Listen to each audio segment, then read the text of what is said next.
Dave Talks Comics, Episode 128, Batman Comic Books. Welcome to Dave Talks Comics, the program where I talk about comic books, cartoons, and comic book conventions. All past episodes can be streamed or downloaded from the program's website, davetalkscomics.com.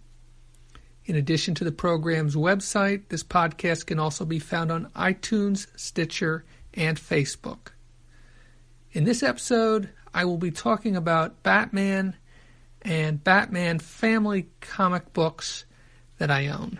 I have a lot on my plate right now. I really want to record a regular episode, but I can't seem to find, or at least I don't feel like I have the time to do it. So instead I'm going to go with a different idea. This is something I've kind of done once before. And that is, I'm going to go through some comic book boxes and just talk about, in general, some of the comic books I've got in them. A couple months ago, I decided to, and I can't remember if I mentioned this on the podcast or not. I certainly thought about mentioning it if I didn't. But I got the idea of getting drawer boxes, because I only have a couple of them, and moving most of my stuff into short drawer boxes and as opposed to long top-loading boxes, which is what I've had for years and years.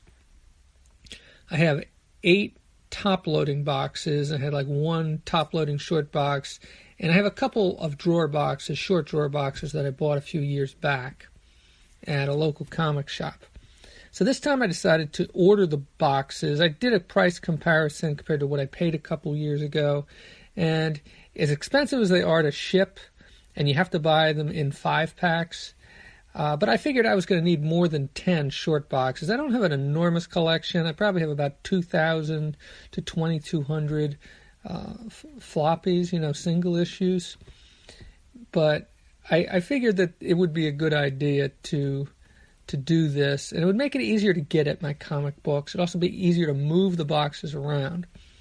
So I did the price comparison as opposed to whether I bought 15 boxes, 3 5-packs, or I just bought 1 5-pack. And it turns out there was no price difference as far as per box. It comes out to the same price. So I finally finished putting together all 5 boxes, and I've moved a bunch of the comic books from the long boxes to the drawer boxes, the short drawer boxes. And I've decided to do them by theme, as opposed to the way I did it before, which was I had 3 groupings. I had DC, I had Marvel, I had other. And then they were alphabetical within those. And then there's other like miscellaneous stuff, like I've got a lot of mini comics, which aren't, standard size. And I've got other stuff like convention guides, convention badges, and things like that I like to keep in comic boxes because it's some place to keep them. So I decided to, as much as I can, I'm going to have themes for these boxes. I'll probably just number the boxes, but the number will correspond to a theme, and that way I can use my... I keep track of my collection in using Comic Book DB, which allows me to... I can download it into a spreadsheet form, and one of the fields that they have there is location. So I'm going to number these boxes, and at this point I don't have them numbered, but I'm going to number them, and then I can reassign the comic books to the boxes in which they're in. So, anyway, getting to what I want to talk about. So I'm going to go through some of these boxes. So the boxes that I organized the other day are, I've got 5 boxes. One of them is basically new comics, and I'm going to leave that for last. When I say new comics, I mean comics that I've bought recently that I haven't read yet. So I'm going to leave that for last, and instead I'm going to start by going through some of the comic books some of the themed boxes that I set up. So one of the first themed boxes I set up was a Batman and Bat Family type box. I didn't quite have enough to completely fill a Batman themed or Bat Family themed box. But so I ended up pulling a few things, including some stuff that I didn't really like, and putting it in this box. So starting from the front, and I've organized them alphabetically within the box. The first thing in here is Anarchy. Anarchy is a character who I believe first showed up in Detective Comics back in the 80s, I think, and I believe this series is from the series is from the 90s, actually, 97. Well, I wasn't crazy about the Anarchy character, but before I'd actually read the story where he first appeared in Detective Comics, I went out and bought the miniseries. Not only did I buy the miniseries, somehow I bought 2 copies of the miniseries, and I didn't like it. So I've got 2 copies of the Anarchy miniseries in here. The next thing, alphabetically, is Batgirl, Year 1. I love the art on this. I think it's Marcos Martin who did the art. It's written by Chuck Beatty and Scott Dixon. Yes, it's Marcos Martin and Alvaro Lopez. I'm not sure, or Alvaro Lopez. I'm not sure if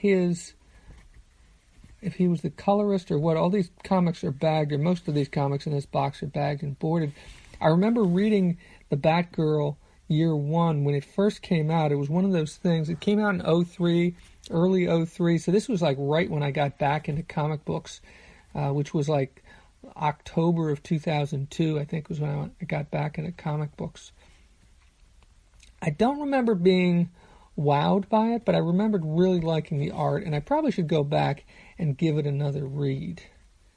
Okay, next is Batman. I've got all kinds of Batman comic books in here. I'm not sure exactly how many there are, but the most recent thing I've got in here is Batman Hush. The original run of the series was written by Loeb and Jeff Loeb, and art by Jim Lee and Scott Williams, which was pretty to look at, but in retrospect, it wasn't that great a series. I just wasn't crazy about it. It just, it had some interesting moments. It was one of those where the whole was less than the sum of the parts, I think. I mean, I don't know. I don't know if I should go back, if it's worth going back and reading, or if it's the sort of thing I want to go back and read. It was an interesting idea, but honestly, a lot of Jeff Loeb's stuff doesn't blow me away the way some other things do. Now, prior to that, the next thing that I've got in here is from the early 90s. Let's see, what's this? Batman number 487, 461. What else do we have in here? And I'm not even sure if I've read all of these, or when I picked up most of these comic books. Some of them I think I bought when they first came out, like Batman 438, which is Batman Year 3. And I think I've got that entire run. Have not read it in a while, by Marv Wolfman, Pat Broderick, and John Beatty. And prior to that, let's see, we go back to Batman 402, Batman 400, which is a great issue, which is an anniversary issue, of course. And it's got introduction by Stephen King, written by Doug Munch, and it's all kinds of artists working on this. I think I went back and read this a few years ago. It's an interesting story. It's got a great Bill Sienkiewicz cover, and it's probably been more than 5 years since I read it, but I did go back and read it. Let's see, what else we got? Batman 378, 351, 346, 343, 343. Oh, this is one of the ones that Gene Colan drew. Oh, so I do have some of that. Okay, interesting. Batman 314, I believe. Yeah, that looks like a 4. Batman 307. I have Batman 306. Batman 300. This is the anniversary issue, which is, I believe, the last, just the death of the Batman of Earth 2 or something like that. Because there's the Robin of Earth 2, and I can tell that because he's wearing that costume that I believe only the Robin of Earth 2 wore. See, then the only other Batman issues I've got here are Batman 279, which is a 30-cent issue, and Batman 191, which is a 12-cent issue, which I believe is from the late 60s, but I'm not sure in the exact year. Oh, wait, and there's one more, Batman 188. Yeah, also a 12-cent issue. After that, there's some Batman Confidential in here that I picked up a few years ago, and I'm pretty sure I've read these. I think there's 3 different stories here. a couple issues of Batman the Dark Knight, the Frank Miller story. I only have 2 issues from it. Let's see, issues 1 and 2, or I can't tell which issues these are. Where's book 2 and book 3? Oh, okay, books 2 and 3. Interesting.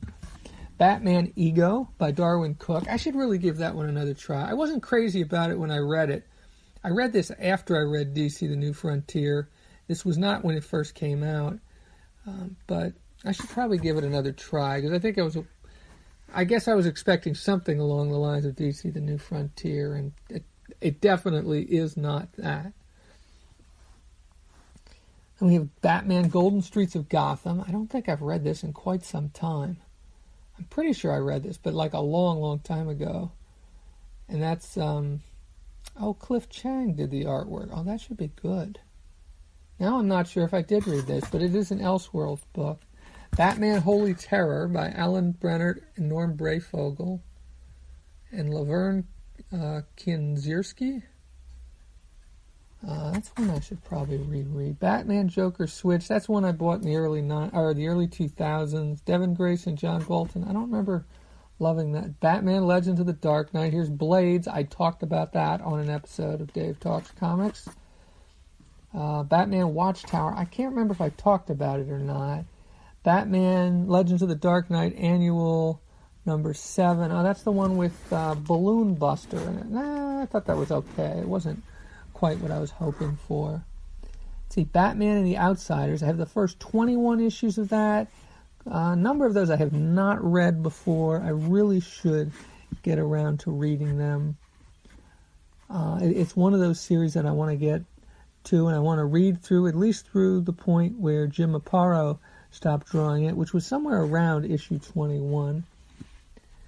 And then let's see.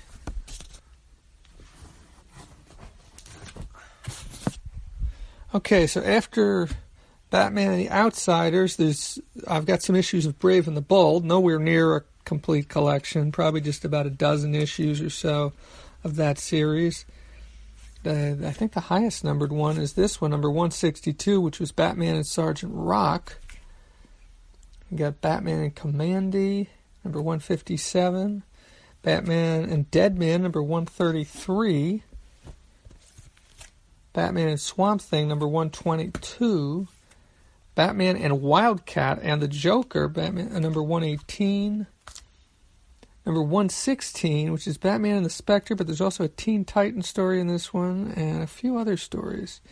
DC's Heroes Who Wouldn't Die. Oh, it's got a Robot Man story in here, it looks like. I wonder if that's why I picked this one up. Or maybe just because it was inexpensive. I don't know. Batman, Brave and the Bold. Now, this one actually does not feature Batman. This is number 65, which is The Flash, Barry Allen teaming up with the Doom Patrol. And this is a 12-cent or a 10-cent comic? 12-cent comic. And I've had this one for quite a while. And I got to say, I can't remember who drew this, but the Flash on the cover of this definitely looks strange. After that, let's see, I've got some issues of Detective Comics. I have that run that Norm Brayfogle drew, and I believe Alan Grant wrote most, if not all, of these ones that I have. And this is, let's see, from something like 601 to 614. See, 614, okay, I sometimes bag things in really big groups. So I've got, let's see. And of course the reason why the one story from this that I had read back in the day when it first came out was the Mud Pack story. And this is from the late 80s, I believe. I believe I was in college, freshman or a sophomore in college at that time. Went back and I read that a few years ago. Didn't quite blow me away quite as much as I hoped it would. I might have written about that on my old comic book blog, Reading for the Trade. I can't remember. There's also a Secret Origins issue that ties into this Mud Pack story, which has the secret origins of all four clay faces, because that's what the Mud Pack refers to. It's a group of clay faces band together to take on Batman.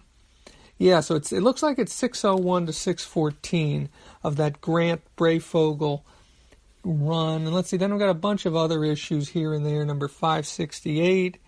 It's a Legends crossover. I don't have any particular memories of that. Let's see, written by Joey Cavalieri, art by Klaus Janson. That should be good.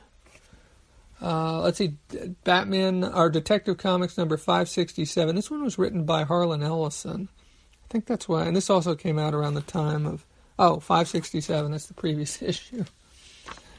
Detective Comics 537. Detective Comics number 500. This has a big wraparound cover. Of course, it's an anniversary issue. It's a nice, thick issue. It was $1.50.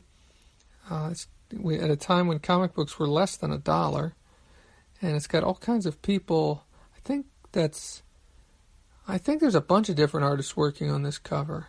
But Joe Kubert definitely drew the Hawks, Hawkman and Hawkgirl. But I think there's a bunch of different artists, and if you can, this is a really neat issue. I'm not sure how much it goes for these days, but Batman, I keep saying Batman because I see the Batman logo on the cover, but Detective Comics number 497, which has this great cover, a novel-length thriller as Baja California offers a deadly welcome to Batman, plus Barbara Batgirl Gordon, murderer. And they show Batgirl in jail, sitting in a jail cell, her head down, and Batman and Robin and Commissioner Gordon are all looking at her Commissioner Gordon looks disappointed, and I guess they all kind of look disappointed in her. Then I have an old issue of Detective Comics. This is number 152. I think I bought this because it has a Robot Man story in it. Yeah, I think that's why I bought that, but I'm not going to take that out of the plastic right now. I've got a Detective Comics Annual number 2 from 1989. I can't remember if I've read this or not. Got a lot of comic books in my collection like that. And then the last thing in this box is the Saga of Ra's al Ghul, or Ra's al Ghul.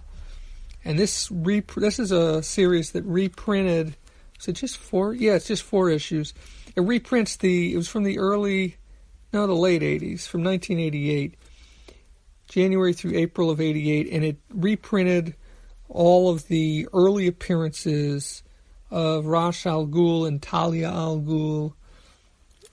And I picked this up because, for years I wanted to read those early appearances, most of which were drawn by Neil Adams. But of course the thing is that the collections that DC has released in the last 10, 20 years, they've allowed Neil Adams to go back, and I guess this is part of the deal that they made with him, but he has gone back and redrawn some of the pages, or redrawn some of the characters, redrawn some of the faces, the heads, things that he thought needed to be redone. And so my hope was in picking this up, and I think it's the case, that he did not redraw anything for these collections. And that's why I picked these up. And I read these. Oh, and I did talk about these on the podcast. I think within the first 5 or 10 episodes of the podcast, if you want to go back and check those out. So that's it for the Batman box.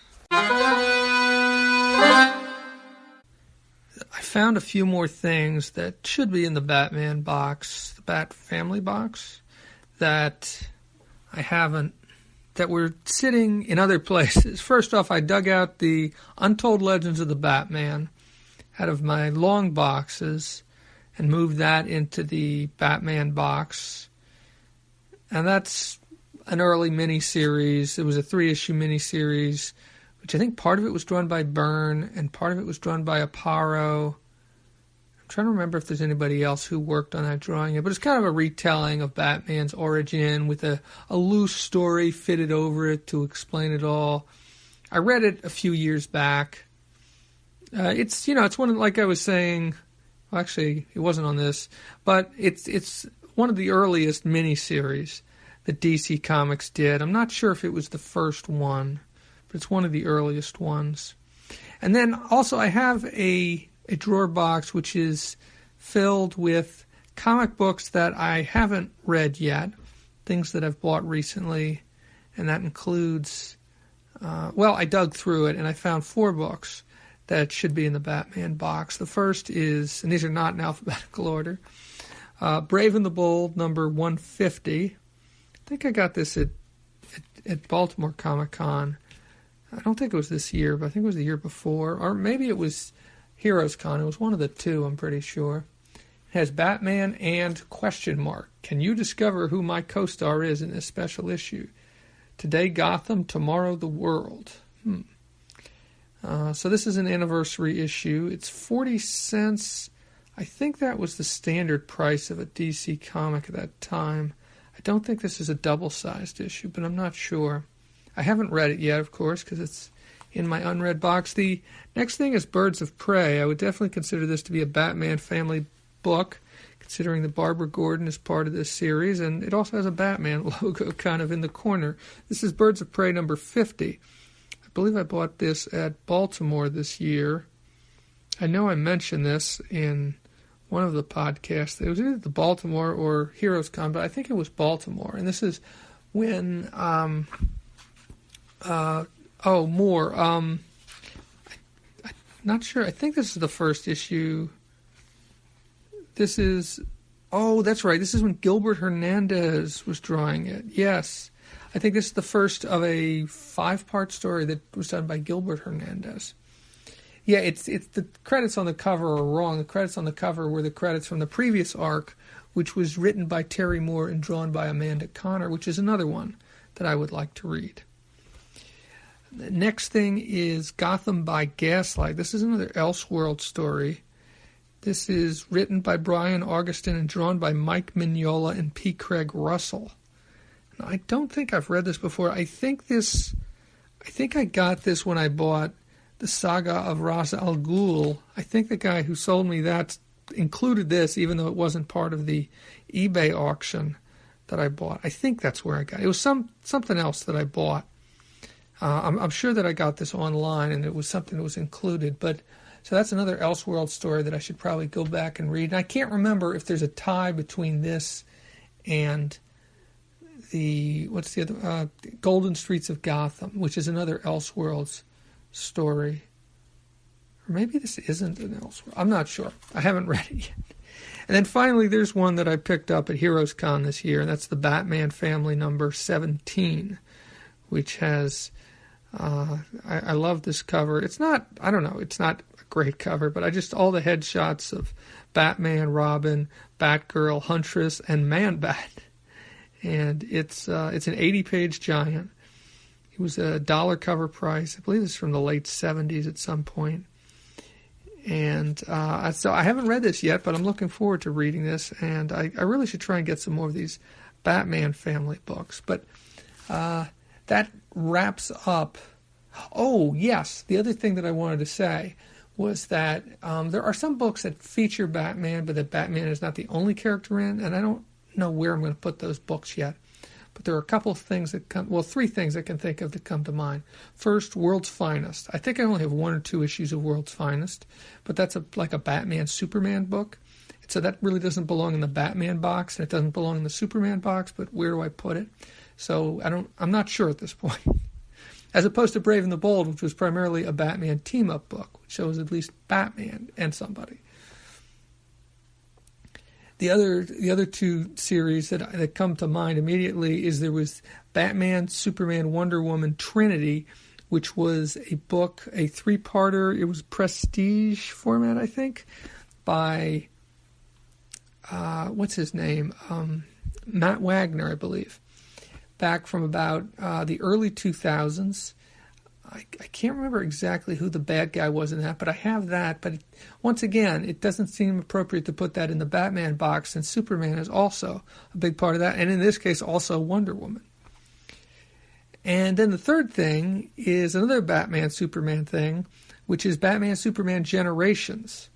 And there was 3 series of that, all limited series, or mini-series. Although the third one was, it would have been a maxi series, by the way DC Comics sometimes describes them. And those are, it was kind of an Elseworlds type thing. I think they might have even had the Elseworlds logo on them. and they were all written and drawn by John Byrne. I actually have a page of I think I have 2 pages of original art from the second series, and I can't remember exactly. I've read all 3 of them. I have the first 2 in trade. I don't think the third one was ever collected in trade format. I'm not certain on that, but to my knowledge, it wasn't.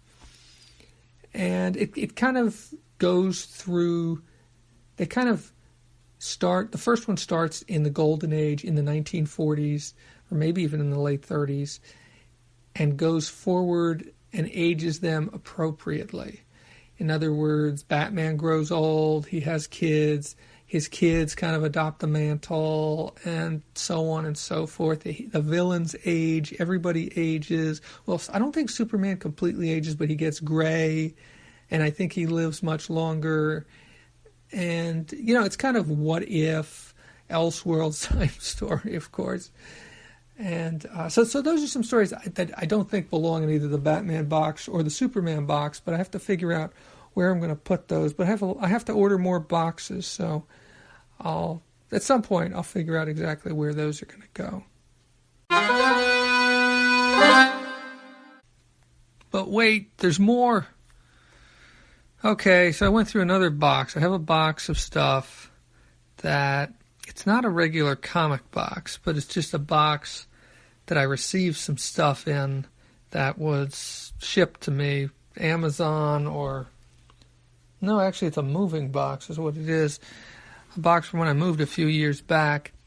And I have a bunch of comic books in there, all stuff that I've already read, and I dug through there. I was actually looking for something that was not related to Batman, but I found some more Batman comic books in there, which belong, of course, in the Batman box, and those are Shadow of the Batman, and this is a 5-part series that reprints the stories that were written by Steve Englehart and for the most part drawn by Marshall Rogers and Terry Austin.